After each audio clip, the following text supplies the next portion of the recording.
Um, you know, and then of course on YouTube,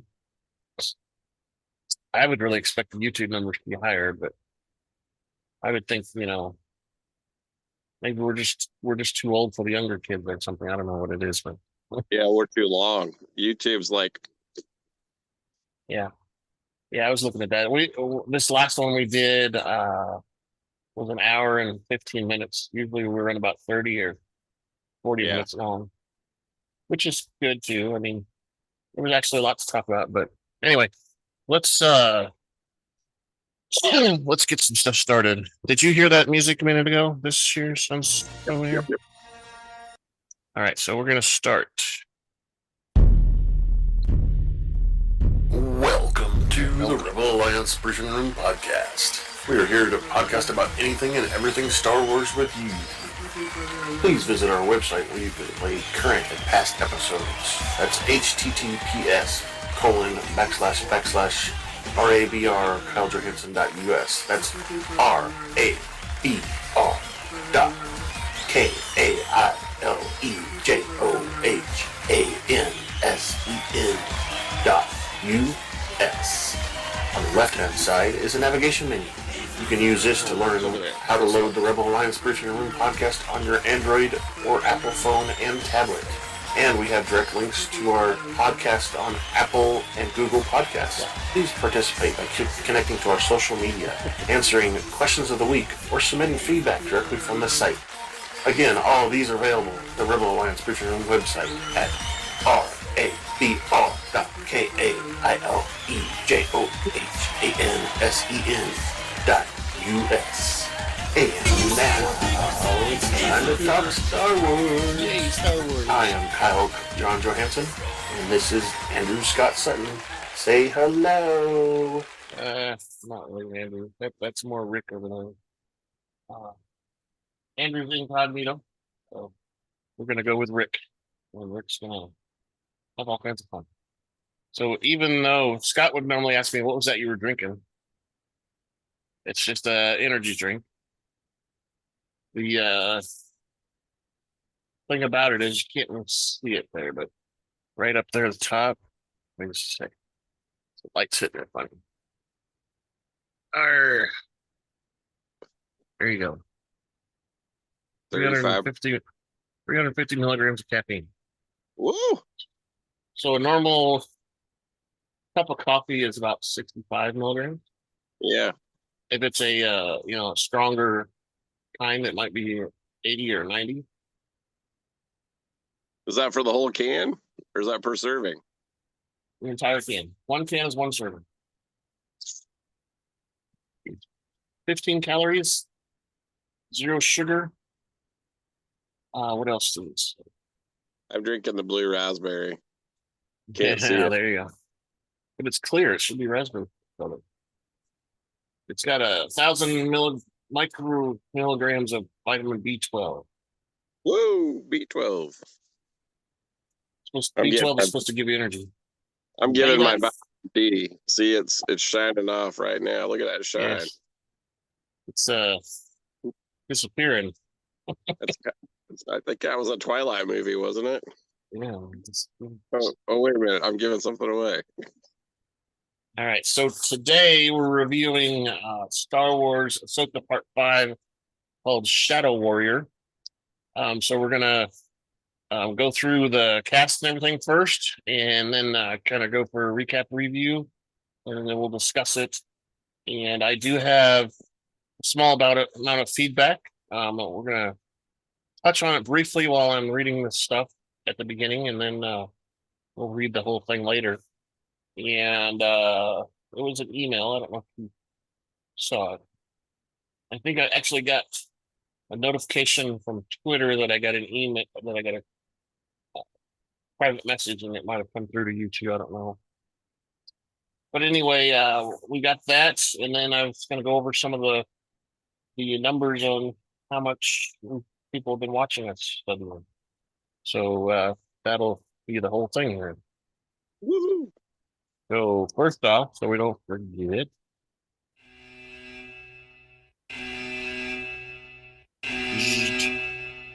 Danger. That means spoiler alert. That's what that's for. We would have said that eventually, but it's too long of a clip, so I'll cut it off. But spoiler alert, we're going to talk about the episode in very big detail, so go watch it before you listen to us.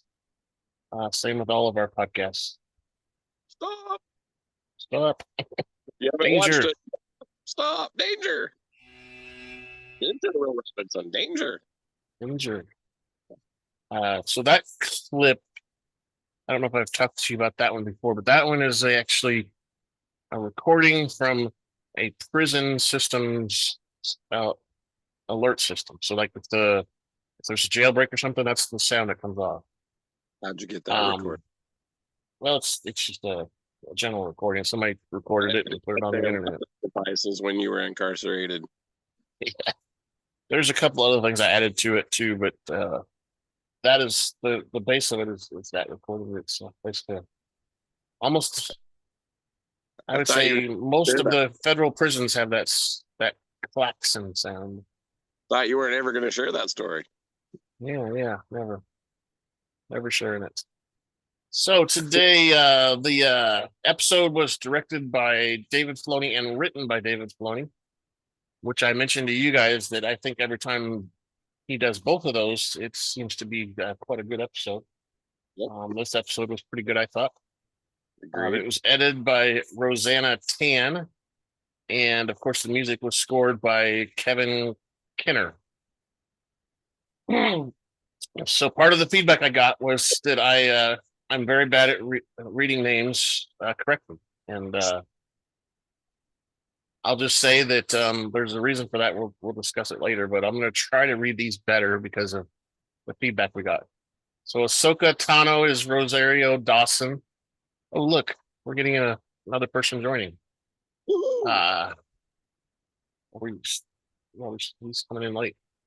Sabine Wren is Natasha Bordizzo, something like that. Hera Syndulla is Mary Elisabeth Winstead. Balin Skull is Ray Stevenson. There's Scott. Shin Hati is Ivana Sakino. Morgan Elisabeth. That's one of them they complain about. Elisabeth is played by it's spelled Lesabeth.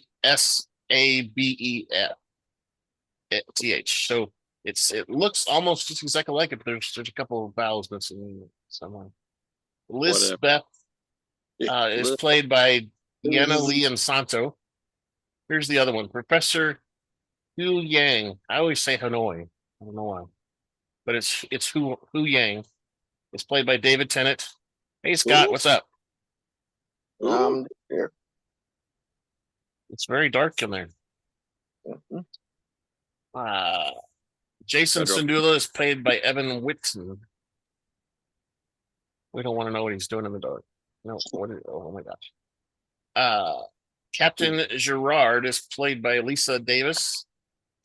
Captain Carson Teva is played by Paulson Huyang Lee. Mon Mothma was briefly in there as a little video chat thing, the Zoom call, I guess. Let's say she was played by Genevieve O'Reilly.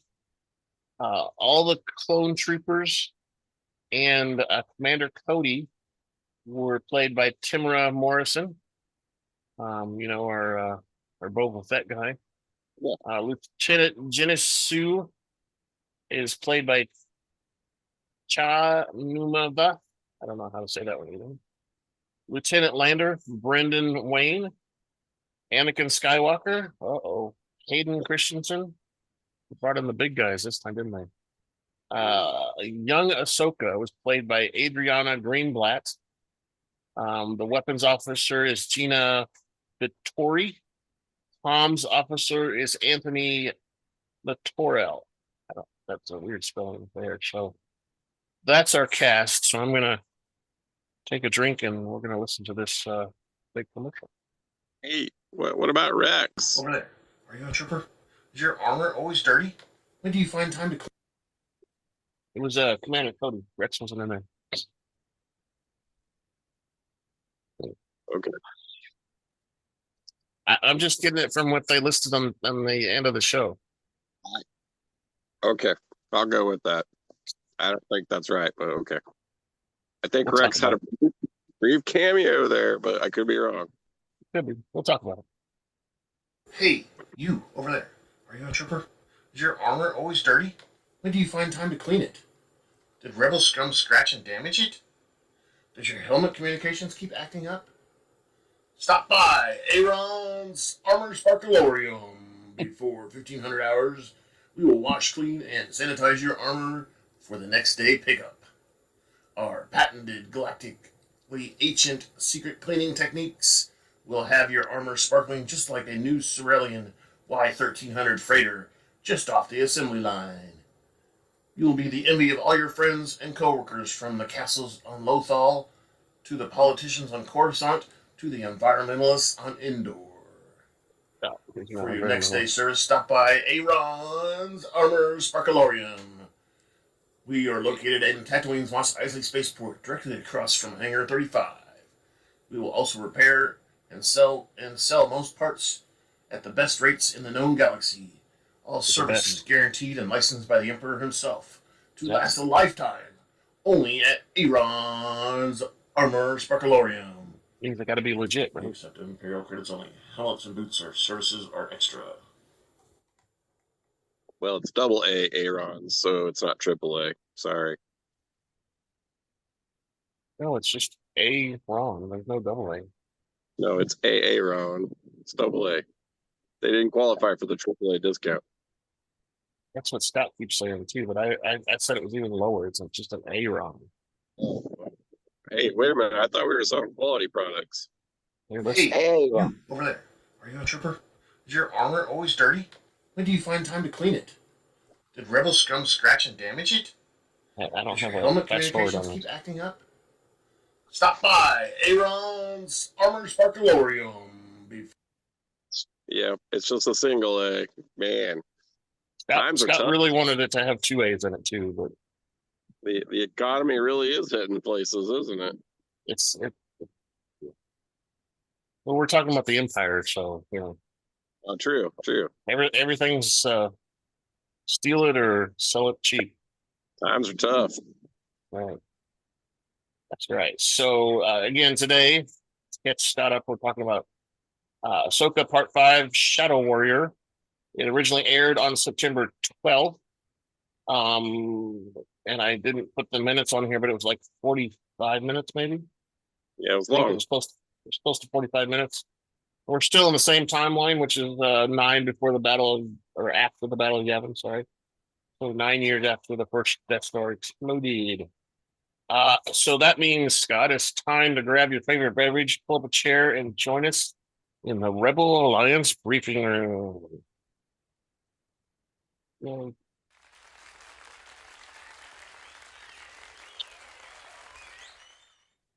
All right, so we start off our episode.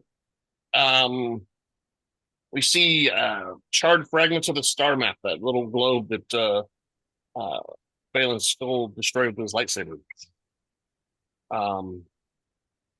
And the ghost lands behind the little, I don't know, ceremonial glyph thing going on there. And the planet's called Stepco, so it's something about a reflex point, but I don't think that describes it very well. Hera Syndulla walks out towards the ramp with her blaster, you know, making sure there's nobody going to get him. And after she determines it's safe, she tells her son Jacen he can exit the ghost and warns him to keep close to the chopper so that Chopper can help protect him.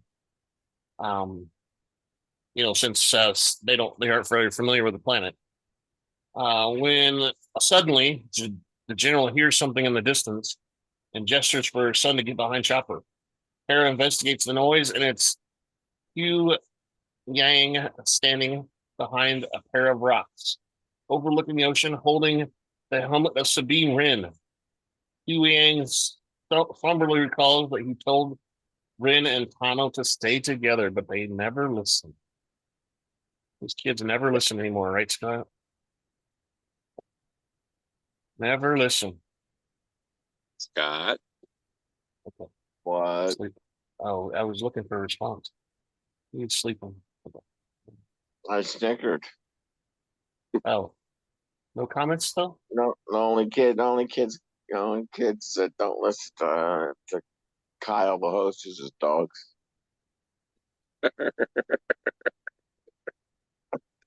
I'm not sure how to take that. Anyway, moving on. Those are your kids. They God. listen to me. Catch up, baby tomato. All right, so we're the next scene. We're in the world between worlds. Ahsoka is greeted by the spirit of Anakin Skywalker, marking that she still looks the same. She remarks that he still looks the same, and Skywalker responds that she's grown old. He can't accept a compliment, so he has to degrade her a little bit there. When Tano asks why she has come to the world between worlds, Skywalker reminds Tano that she has lost her fight with Baylan Skoll and tells her that he's there to finish her training. While Tano states her belief that it's too late for Skywalker to teach her anything, he asserts that he's the one that is never old, that no one is never old enough to learn anything. When Tano asks what her lesson will be, Skywalker ignites his lightsaber and attacks Tano, telling her that it is time to live or die. He's gonna kill her.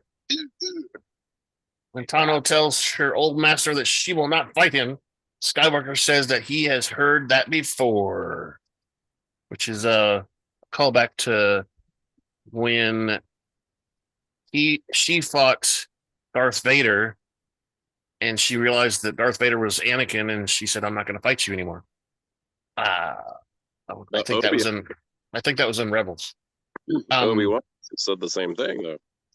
True, very true. They've said it multiple times throughout the whole thing. She's not going to fight, and he's heard that before. As Skywalker continues the assault, Tano ignites her lightsaber and defends herself. Zoom, zoom, zoom, zoom. Right.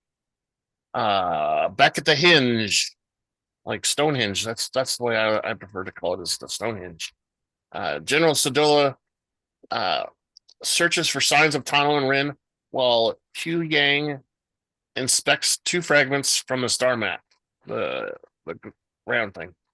Huyang states that the map is beyond repair and they cannot know where the enemy is heading from the map.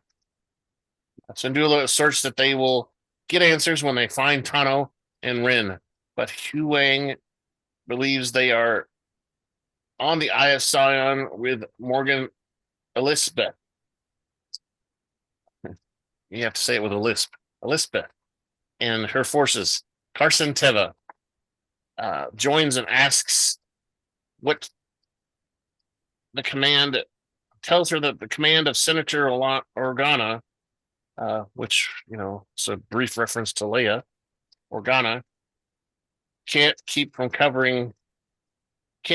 from covering, and adds that people will ask questions if they stay there any longer. Syndulla, however, maintains that they won't leave until she knows what's happened to Tano and Wren. So, the captain is like, "Hey, we're running out of time, man. There's not very much fuel. We got to get out here before we get in trouble. I don't want to get in trouble. I'm a captain, man." So my job. That's right. He doesn't know what else to do. During the go ahead. She said, "I'm a general, and I'll just, what are they going to fire me?" That's right. That's right. She does say that. First.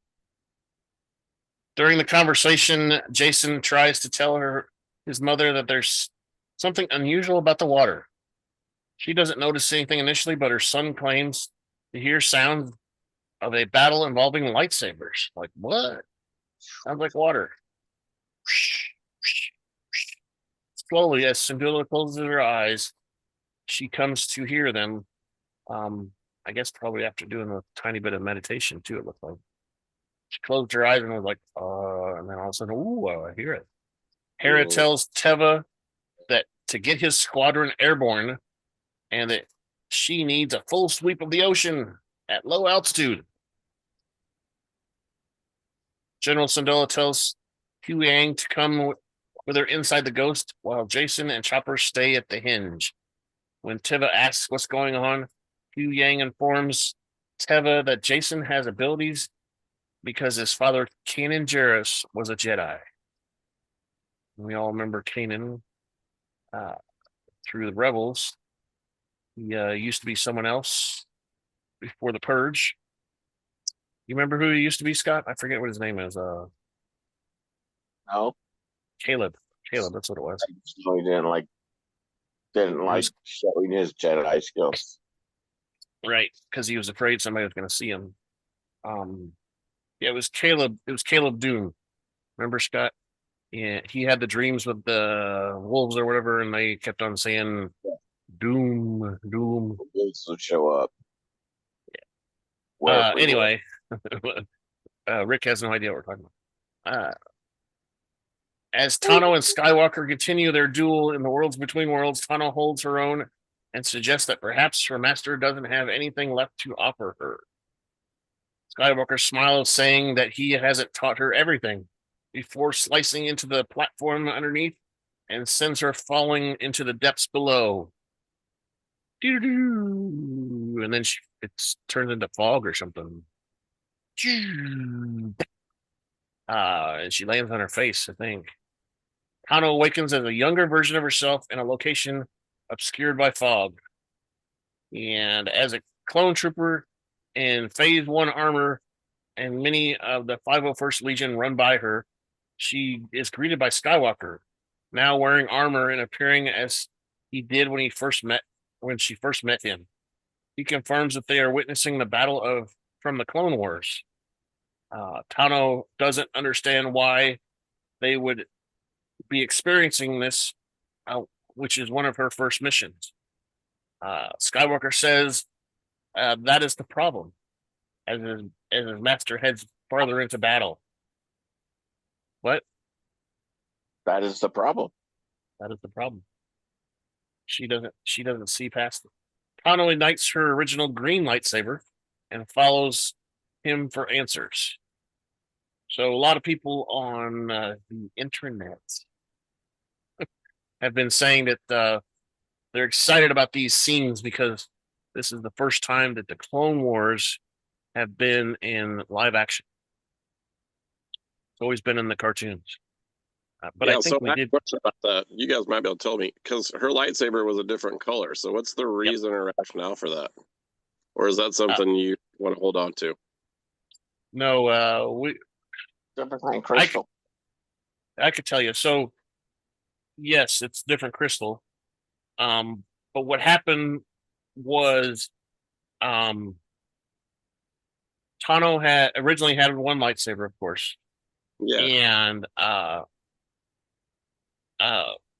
one of the times that she was mad about, she was always talking about in this show about how she didn't want to fight and all this stuff.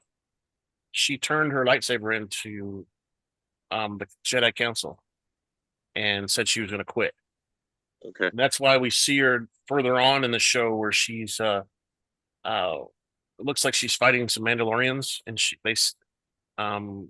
Anakin comes in and says, "I don't remember this battle," and that's because it was the purge of Mandalore. Which we talked about. And during that time, she was on her own without him. And sometime before she finally officially left, he returned that lightsaber. And so she had one, and she had the one he gave her, and she changed the colors on the stones. Okay. So we've talked about before where they bleed the stones, especially orange. Yeah. You can pick a stone with the color green, right? Because that's what you prophecy or whatever get. You can pick a stone that's blue or whatever, but you can also change it. But you're limited to changing. Okay. You can usually change it. Doesn't the, Like doesn't, doesn't your first stone originally don't? I mean, don't the original stone picks you? right. It's tailored to your personality or whatever. Gotcha. It's supposed to be a religious experience. Okay. That's how much I believe about religion. Anyway, so you can bleed the stone, and what they call it is they say it's a physical squeezing of the stone until it changes colors. And you have to meditate while you're doing it or whatever, because it won't just change by you squeezing it. You have to meditate it and I need the force to do it and all this stuff. That's why Balin Skull's and Shin's lightsabers are orange and not red, because they didn't bleed them all the way. Because they didn't believe that they probably don't believe that they're actually Sith. Yeah. That makes sense. Okay. So they didn't bleed them all the way. Well, and she's got two. I wonder. And a non-Sith, a regular Jedi, they have the ability also to bleed the stone white or close to white color, whatever that color is. And that's what she did is the one lightsaber she had was a Sith lightsaber, and she bled the red to white, and then she wanted the other one to match, so she bled the green to white too. So that's why she's got the two white ones now. But anyway, that's all done. That we hear a lot of that in Clone Wars, and it continues later on in Rebels and stuff. But Clone Wars, most of it happened. She the last season or two of Clone Wars, she's not with the Jedi Order, I believe.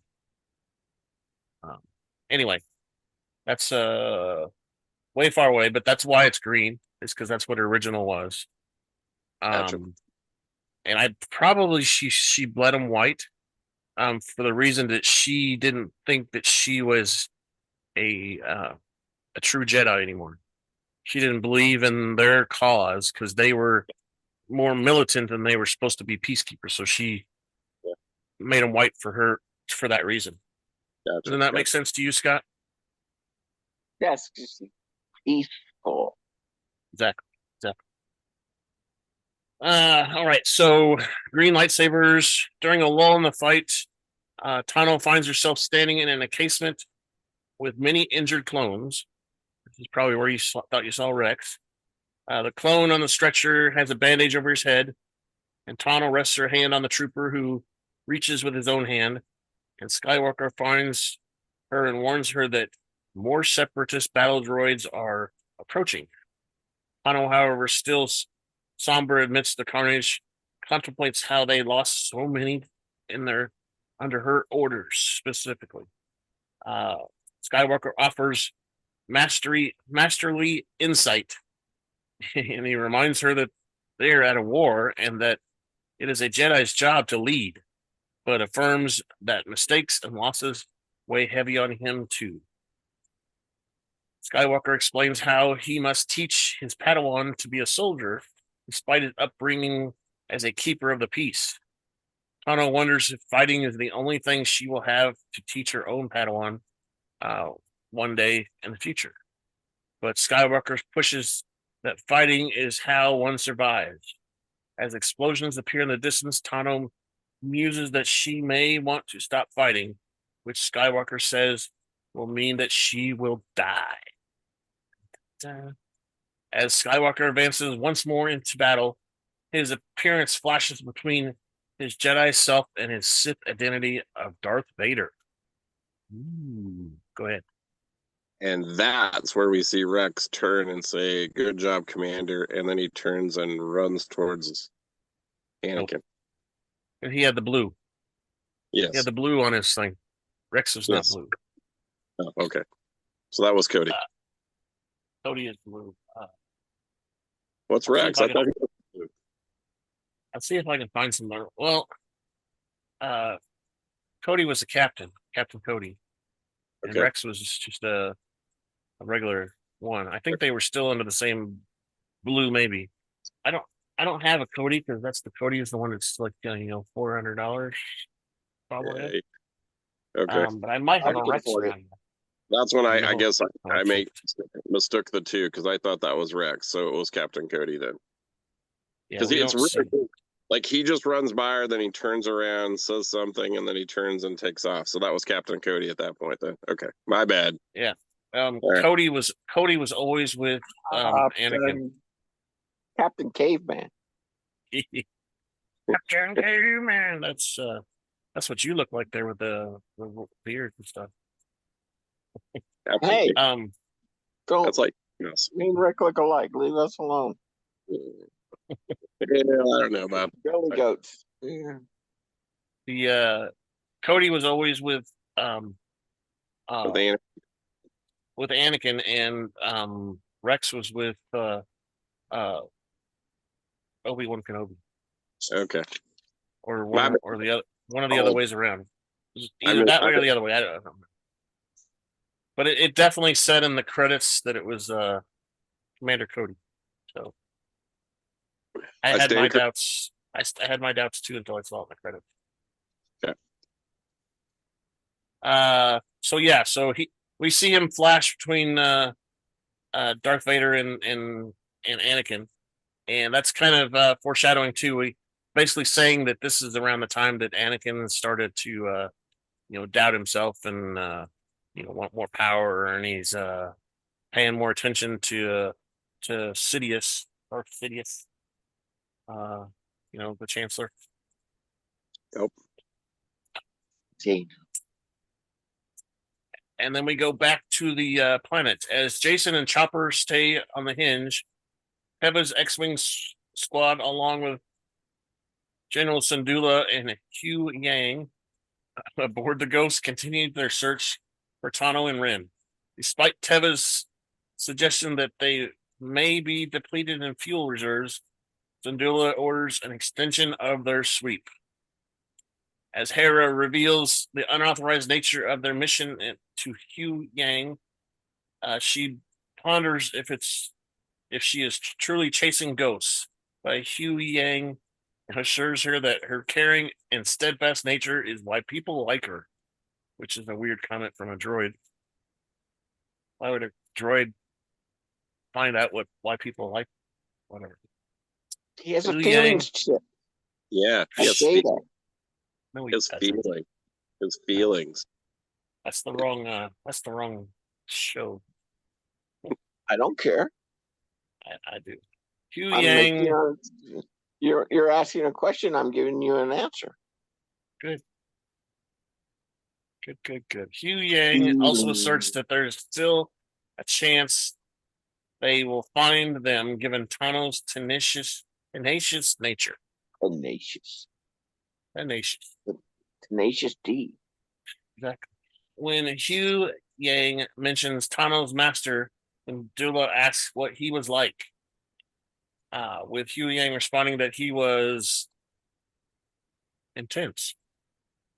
Basically, just like that. He's Dramatic. Intense. Dramatic pause. Suddenly, Jacen calls the Ghost, saying Chopper has picked up something on his scanner, and the Ghost will need to fly very low and to the water to find it. Very, very, very low. Very low. Basically, like we saw in Rebels when they had to land, that landing pad that they had to land on. They had to get so low before it would rise up out of the water. Yeah, it was a trigger switch thing. Secret not really. entrance. Exactly. The Secret Camino. entrance to the Right? Exactly. You're getting it, man. You've been watching again, haven't you? All right. So back in the Tano World Between Worlds, she continues to receive her lesson and relive the past. She is now at the Battle of Mandalore with super commandos at the Siege of Mandalore. and we see that guy with the horns and stuff and all that. Those are Death Watch people. That's what the horn signifies, is the Death Watch group. Alongside the troopers of the 332nd Company. I don't know how people keep track of. I know the 501st was the one that only followed Anakin, because that's also the one that went into the temple when he slaughtered.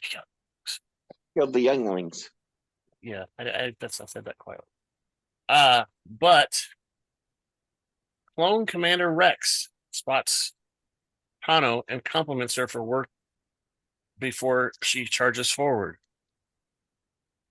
It was just at a different spot. Okay, It was maybe during the thinking about, because he like turns, says something, and then it's like just a flash. So I wasn't crazy. So I was just in the wrong spot. you're in the wrong spot. Clone Ah, Commander Rex spots Tano and compliments her on her work before charging forward.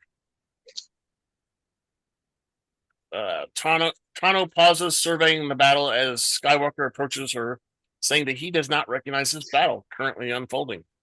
And Tano informs him that it's the Siege of Mandalore, which occurred after the two had parted ways. And Skywalker, I did, but that was when I was explaining something else. Skywalker proudly affirms that Tano did well, though Skywalker explains that Tano has a culmination of Skywalker's knowledge and the legacy of masters before him. Tano believes that her part of that legacy is one of death and war. And Skywalker asserts that both he and Tano are more than that. But Tano recalls how Anakin was more powerful and more dangerous than anyone could have realized at the moment of his fall. Skywalker says that Tano has learned nothing, and gets mad because she brings up that turn of character there where he turns into Darth Vader. So from now on, since they redid the movies and all that, since like when Darth Vader died, he'll show up as Anakin, though, right? Yeah, he already does when they good, little bit good back in them, right? Yeah, So yeah. If you go look at doing? Return of the Jedi, and if you see the latest version of it, because we all know George Lucas went in and changed stuff. If you look at the latest version that he changed, Anakin shows up as a Force Ghost in there. So, because apparently the Force Ghost thing is a Jedi thing, not a Sith thing. We don't know that for sure, but every Force Ghost we've seen has been a Jedi, not a Sith, right? So that's the standard belief, is that everybody, only the only the Jedi know how to do it. Can't show him. It's a different spot. That's right. That's why it's bad.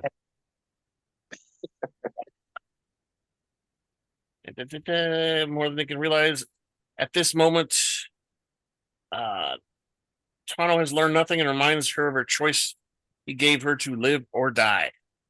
Skywalker ignites his lightsaber again, but this time it's red. And he has yellow.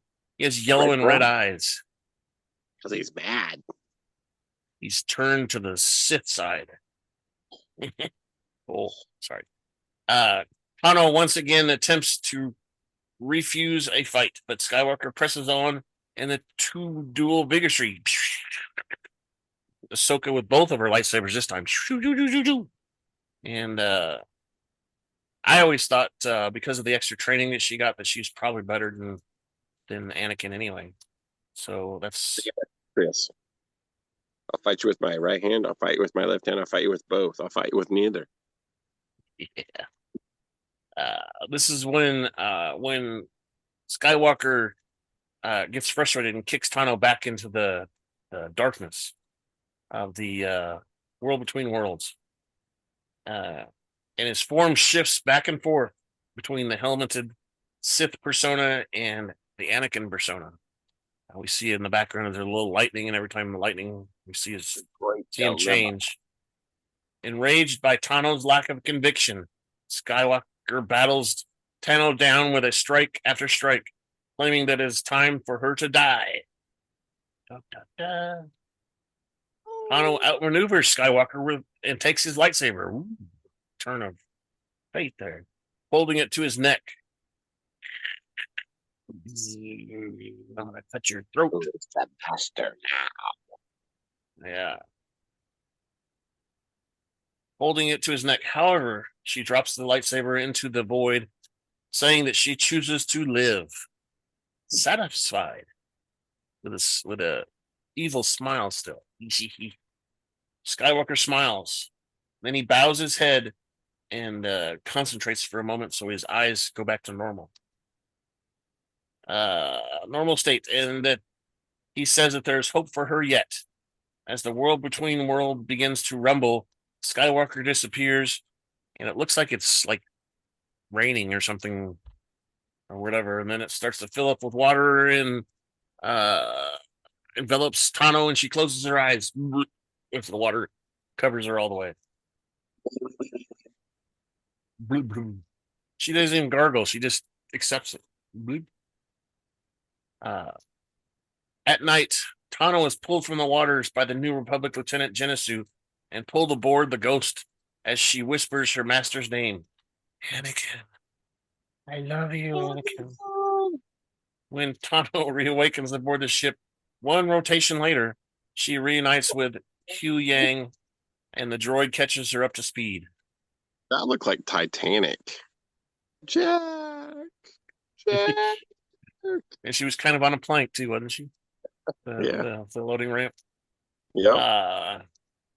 The droid catches her up to speed, telling her that she may have been lost for good if not for the efforts of Jacen Syndulla, and that Sabine was not with them. So Sabine's gone, and Jacen, he's got some weird power that helped find her. Tano emerges from the Ghost to thank Jacen, who is whisked away by Hanu to explore Tano's T6 shuttle. He entices him with the training room, right? Oh, you have a training room? Are you going to teach me how to train? No. Yes. Are you gonna let me tour the ship? No. So that Tano and Hera can talk in private. Syndulla inquires where Wren is, leading Tano to attempt to read the broken map for an impression of what happens. And she goes into a trance and tries to pull in the last moments that happened with the thing before. And she hears Wren kind of basically give in or whatever and give him back the thing and destroy it and all that stuff. After experiencing these echoes and conversations, Tano discovers that Wren has joined Elisabeth forces aboard the Eye of Sion and willingly and alive. So she volunteered to get on the ship so she wouldn't be killed, basically. But she volunteered, and she's still alive. Teva arrives to inform Syndulla that the New Republic fleet is en route to Seattle. Uh-oh. They're in trouble. As Syndulla and Tano part ways, Tano gazes up at the sky to view a pod of Pergoli. Because they didn't say right before that, they have no idea how they're going to find Ezra now. And then suddenly she looks up. What are those? The whale. Why didn't she take both pieces and hold them together and have that vision? Good question. She only used half. It's because that's all she needed. I don't know. Maybe both pieces, it would have been a stronger vision, right? Exactly. She just only used the good half. If she'd used the bad half, maybe they would have been able to figure it out. Maybe. Must have been a slow ride. She could have seen the map and everything, right? See? So aboard the Ghost, Syndulla and Teva meet with Senator Mon Mothma via hologram on Skype, who informs them that without evidence of Imperial remnant activity or Grand Admiral Thrawn's return, there's little she can do to help them in front of the Senate committee. Furthermore, Mothma reveals that Syndulla and Tano are ordered to return to Coruscant so they can be ridiculed and stripped of their rank and all kinds of stupid stuff that Senates do. Oversight committees will determine if Syndulla's command will be permanently disbanded. Despite the bleak situation, Tano rejoins them, claiming that she knows how to find Wren. I know. I got an idea. I saw the thingies. I know. I can see clearly now. With a new plan in place, Tano's ship, the Ghost and Teva's squad ascend into the Seto sky. Syndulla asks Tano if the Purgili... Say that 5 times fast. Exactly. Know if the Purgili know the hyperspace coordinates that will lead them to Wren. When Tano replies that there was only one way to find out, by asking him, of course. A larger Purgili is spotted among the pod, and Tano, now dressed in white, which they think symbolizes that she's figured out she's learned something. She's cleansed herself. She's cleansed. By the way, that pillow that she finds isn't just larger. That thing's bigger than all the other ones put together. It's huge, yeah. Which I think we're supposed to assume that the bigger they are, the older they are. So maybe they know. Yeah. Exactly. Yeah. I think that's what we're supposed to get from that. She's spotted amongst the pod and is now dressed in white, walks onto the hull of the shuttle to commune with the giant creature. Teva informs Syndulla that the New Republic fleet has arrived to the planet, and Syndulla warns them not to approach, as they will frighten the Purgila. Outside the Seto atmosphere, Teva converses with New Republic Captain Girard, doing the best he can to stall her from the approaching planet. He pulls a that was in Solo or something where they're like, who are you calling? Wait, I can't. Hello. Yeah. Who is this? Can you give me your code? I don't believe you. Verify. I'm sorry. Girard gets upset and tells her forces to activate the tractor beam, and then Teva gives in and gives her Tano's plan, but says, "I don't think you're gonna believe me." Something like that, right? Yep. I don't think you're gonna believe what I'm gonna say. I'll tell you, but I don't think you're gonna believe it. That guy folded like a chair at a wrestling match. Over the back of somebody's head. Back on Seattle, Jacen and his mother ask Tano if she is going to try to talk to the Purgila, and he reminisces about the stories Hera told her and how the Purgila took Ezra Bridger and the Imperial forces. So Jacen and Hera are talking about Tano, so that confused me for a second there. But yeah, so they're talking, and she talks about how back in Rebels, they saved the whales saved them, but also took Ezra and Thrawn away from them.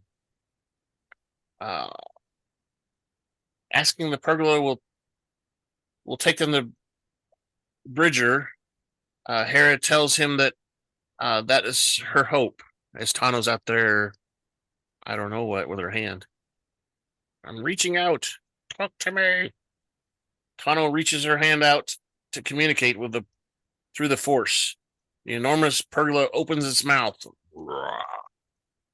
and it's got little fin teeth, or whatever you want to call those things. Teeth that are filters, which is funny because, yeah, like Scott said, in nature they filter the plankton and stuff like that out, right? Yep. Why would they need that in space? Space is a vacuum, and there's nothing there. All the asteroids and meteorites. Yeah, maybe. That's how they They fly. had to make it. They had to make it. If they're gonna call them whales or whatever, they're gonna have to make them. You know, there's a, Those things fly through those and it flosses between. The enormous pergola opens his mouth, and Tano orders Huyang to move the ship inside. Huyang is like, what? What? Are you sure? I don't know about this. Once inside the pergola, Huyang asked Tano if she was certain that the pergola would take them to Wren, to which Tano wistfully responds that she has no idea. I don't know. I have no idea if I got through to them or not. Happily acknowledging That's the only way that they're going to get to that new galaxy. exactly. That's the only way. Right? Because the pergola are the only way to get there. They Unless can't they build follow it, them, so they had unless the they right build a side ship of their own. Huh. That'll take too long, right? Happily acknowledging that the pergola could take them anywhere. I don't know where they're going to take me, but hopefully they're going to take me to the right spot. I don't know. Just go along for the ride. It's better than nowhere. The pergola emerged from the Sieto atmosphere and fly between Girard's ships, preparing to jump to hyperspace. Just a second, and I'll say this, but so Tano apologizes to Syndulla that she couldn't make the trip. That Syndulla can make the trip, but Syndulla assures her that it's all right, as her son is too young to travel between galaxies. Which that's stupid, but with newfound sense and purpose, That's bullshit. with newfound sense of purpose and promise that she will find Wren and Bridger, Tano, along with Huyang and the pergola, jump into hyperspace. Pshum, pshum, pshum, pshum. Anyway, the reason I was giggling is because it looked like their assholes was what was the engine or whatever flying starting up, because it had strands basically going to the center from their whatever you call those tentacles. So they opened up their tentacles like they were gonna take a big dump, and pshum, they're out into hyperspace. I just thought it was it was hugely funny. Yeah, Maybe they're not chilly the night before. Yeah. So, what did you guys think about the episode? Pretty good episode. Yeah. Hera did say that to Tano, didn't she? Yes. It was a transitionary episode, like I kind of figured it would be. Directed by Dave Filoni. Written by Dave Filoni. It was pretty good, I thought. I mean, there was a lot of lightsaber play in there, which is, the fandom likes that. I like it a little bit too. It's fun, but you could see the choreography being repeated over and over again. It's like they shot the scene once and they cut it and repeated it 5 times from just one scene. Tying a lot of stuff in, though. I mean, they took some stuff from Clone Wars, they took some stuff from the other stuff, and now it's kind of like putting it all together instead of it out here. Like, there's this, there's this, there's this. Now it's like coming together. The big picture becoming a little bit more in focus. Except all the diehards keep saying that. How come Ahsoka wasn't in the original movies then? And that's fine, but she was never thought of before then. That's why. Yeah. George Lucas didn't come up with her before then. Because whether you believe it or not, George Lucas did come up with Ahsoka Tano as a character. He suggested it to Filoni and those guys when they were making the Clone Wars animated show. Actually, when they made the movie, that was when it was suggested. She was introduced in the movie, the Clone Wars movie, which is separate from the Attack of the Clones. Anyway, so that's the entire episode. I thought it was pretty good, and it was it was slow in a few spots. I think they could have sped up a few things, but there was a lot of maybe But the question is Ezra alive? we don't know. He could be dead. Is We he don't know. alive? Is he I was is he hanging with what's his name? Thrawn. supposed to be because they left together, right? So back in Rebels they left together. I think we So find an episode coming up. yeah, either. So what? The That's very- 5. That means we have 3 left, right? Yeah, yeah, 1, 2, 1, 2, 3. yeah. Ends or the second half of this next episode, we find them. Yeah, I think this next episode, they're gonna end up somewhere and try to figure out where they're at or something like that, and maybe scan long distance scanners and say, "Oh, there's something big out there that we need to go investigate," and it ends up being because Thrawn had his big ship, his big cruiser, the big triangle thingy when they left, so that's gonna be pretty big for them to see. Probably as big as that pergola, that big huge pergola. Those things were. But anyway, so yeah, I think that's what's gonna happen is some of that. I still don't think we're gonna see Ezra. We might see him, like in flashbacks or something. We might see a little bit of Wren and you know, uh Elisabeth too. But I don't think we're gonna see anything with Thrawn. I just think they're gonna wait till the last minute to show us Thrawn. I still do. I think he's going to show up at the Which reasons Thrawn won't be around till the second season. Yeah, maybe. So I was talking to Rick before you came on, Scott, that we have seen a tiny spike in people, I'd say, paying attention to us. Um, the Amazon music has got a couple extra people than normal. It says that we possibly have had 12 people playing something in the last I don't know, month, which is pretty good. And I was telling him that on Apple Podcasts, which we only do audio, we have 9 people that have listened to our podcast from the last episode 4, which is it's actually not a record. We had 17 people watch or listen to the episode that was The Mandalorian, season 3, chapter 19, The Convert. We had 17 people watch us there, which is weird. Why would they watch that episode and then none of the other ones? But anyway, so there's a spike there. And then, of course, I didn't share the final numbers with him on YouTube yet, Scott. But this last episode, The Fallen Jedi, we had 32 people listen to us or watch it. And when I say views, I think it's at least 10 minutes of view is what they count as a view. So at least 10 minutes. So we had 32 people. The episode before that, we had 22.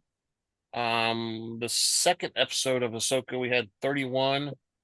And then the first one, we only had 4. But other episodes from before that, from The Mandalorian, have spiked a little bit too. They've gone up too. So we have a couple episodes now that are over 40 people have viewed them. So anyway, I was just kind of saying that we've kind of spiked a little bit in the last month or so, and I think it's partially because I'm using that other social network, the Blue Sky. Maybe because are you getting paid by them? No, maybe because the networks concentrate more people are concentrated. There's not a huge flood of people like there's on Twitter. So I think that's probably why is it's easier to reach them because there's fewer of them. You know what I mean? So I do have some feedback I see. Feedback at KyleJohansson.us. And this feedback is related to what I was talking about earlier that Scott missed as well, but he might have gotten a hint to it. We have a guy who on Twitter, what he does is, I mean, I would say there's probably at least 200 different podcasts about Star Wars that you can find on Twitter. And he goes through and listens to them all week long. And, posts up on Twitter that he's watching these guys.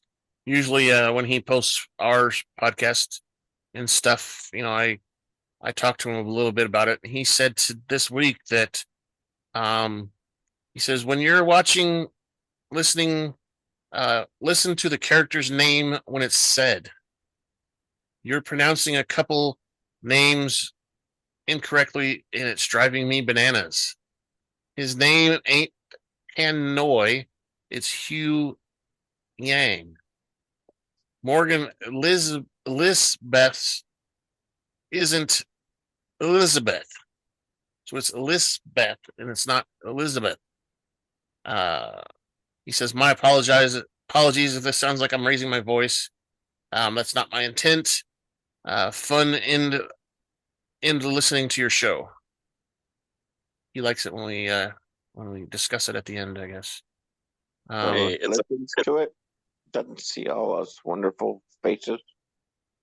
No, I don't know if he does video or not, but he's one of the guys that's watching us on Apple Podcasts.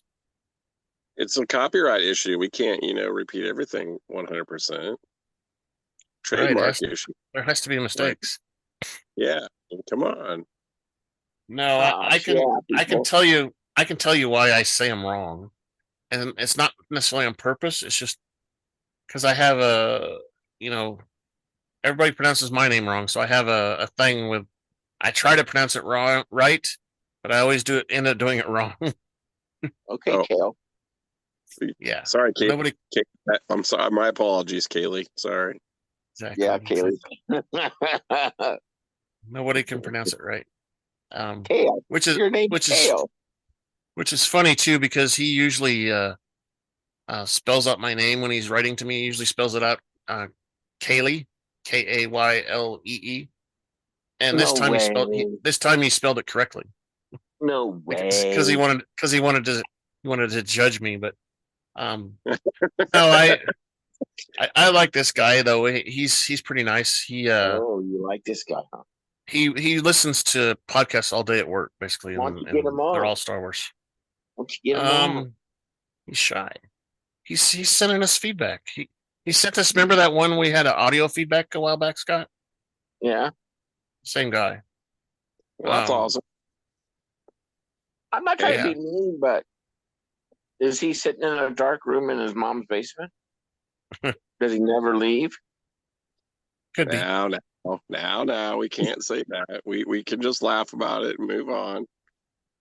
Oh, okay, Rick. We can't really say that because that's what Scott did when he was growing up too. So we don't want Kaylee to lose his podcast. Come on now.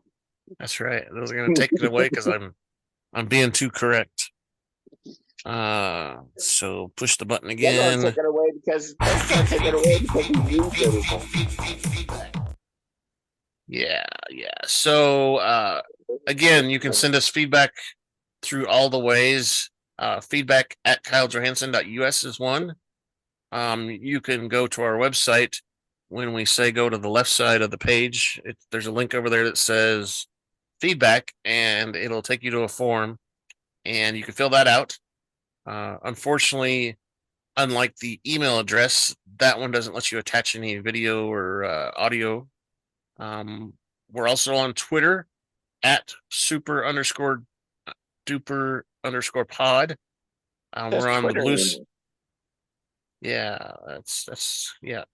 That's because we had other podcasts, and that's the name's always been the same. On Twitter. I'm not going to say X. It's Twitter. So I got you to say X. On Blue Sky, we're at Rebel Alliance Briefing Room, all one word. And of course, we have a YouTube channel where we upload these videos, and we'd like you to put as many comments as you'd like up there. Anything else, you guys? Do we have to be up like it? Like, do we all have to be up if we ever get that British guy on and the other guy back? I don't We know. have to be up like during overnight because I could do that. I could come in your house and we could do that. That'd totally be cool. Are you drinking Red Bull? No. I told you you'd ask, didn't I? Drink one of Kyle's things. Yeah, 365 milligrams, 325. What is it? It's Show called it again, Kyle. It's called Spike, and it's You awake? You okay? You won't go to sleep. I promise. It's blue raspberry flavor. You just and crash. up there, no up sugar. there, 350 No sugar. milligrams, no sugar. No 350 milligrams of caffeine, though. Damn. Why don't you just go back? Why don't you just go back and buy some Jolt? So this is Buy one you of some the Jolt. this Take some Jolt's, of those. Jolt's not as good as this. This is one of the highest concentrations of caffeine that you can find in any energy drink. If you go to Casey's and buy it, they ask for your driver's license because you're not old enough to drink that much caffeine. That's just a Casey's rule. It's not a federal law or anything, but they card you because they think, oh my gosh, are you old enough? Get it on the internet? I get it. I'm getting it from Amazon, but you can go to Casey's and buy this stuff. Is it cheaper through Amazon? Not necessarily. How much is it per case? I don't know. It's like $30 for 12. It's not cheap, but those things aren't cheap in the store either. How much liquid?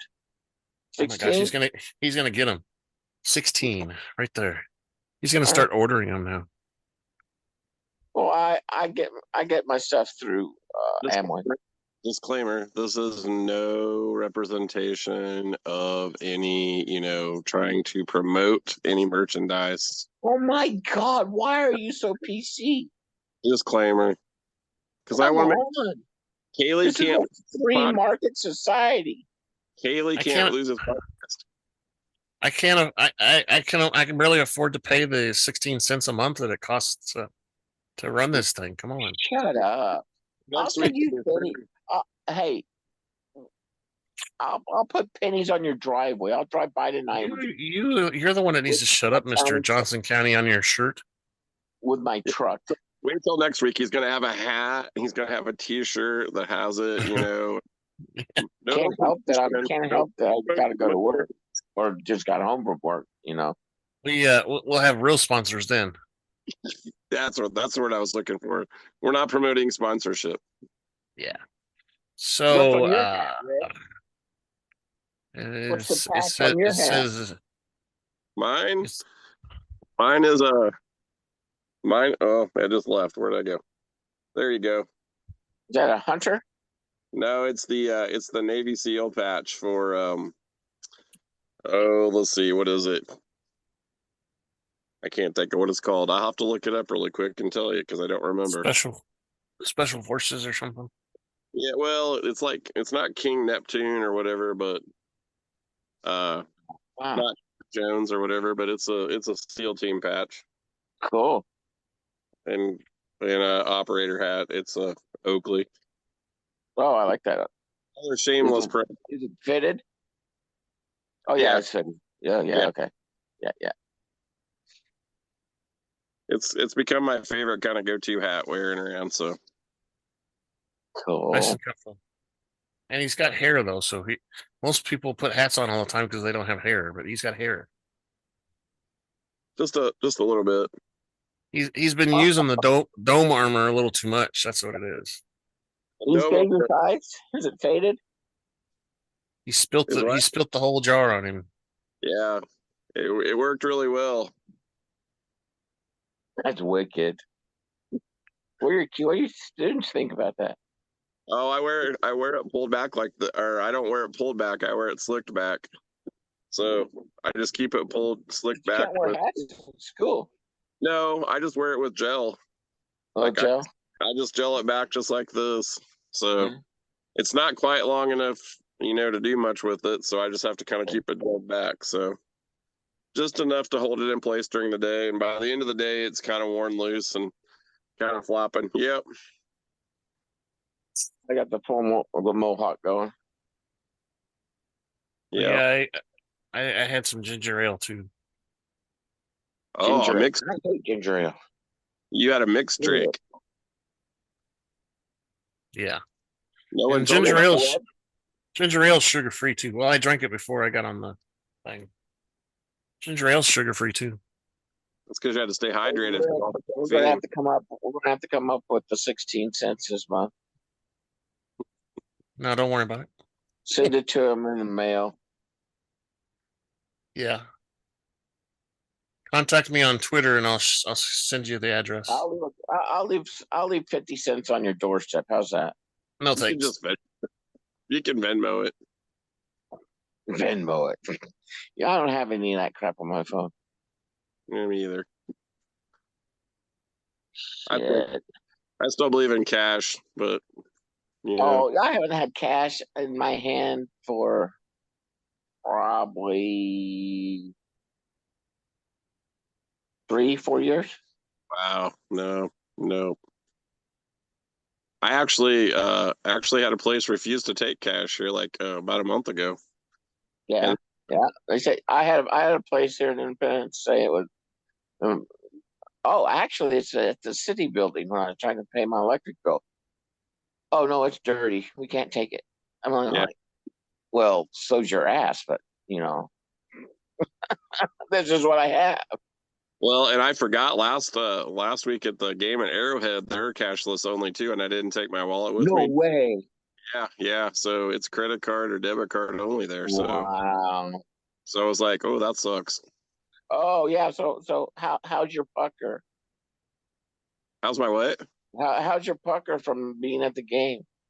It's all right. It was just it was a game. It didn't matter. They're gonna be all right. They better wake up. I mean, it's first game. I understand that, but they're fine. They're fine. They were always looking to run before they could catch the ball. Yeah, they're fine. That's what number one did. We'll talk about it after this is over. They're fine. They're good. Yeah. Sorry about that. I stepped away for a second. We got He Mr. Kyle, who's a Broncos fan. Go get rid of some of that drink that he had. Well, yeah, I had too much to drink. 16 ounces plus what? 7.5 ounces on this one. Oh my God! Did you have to shake a little faster than you thought? Yep, I did. Did you have a little fun? Good thing can't shake more than 3 times, right? Good thing I can't only show from the time you're playing with it. You can edit all this. All right. No, it's not. It's all going in. So, saying that, let's end this so we can stop the recording. How about that? Thank you for listening to the Rebel Alliance Briefing Room podcast. Please visit our website where you can play current and past episodes. That's https://RABR KyleJohansson.us. That's RABR.KyleJohansen.us. On the left-hand side is a navigation menu. You can use this to learn how to load the Rebel Alliance Briefing Room podcast on your Android or Apple phone and tablet.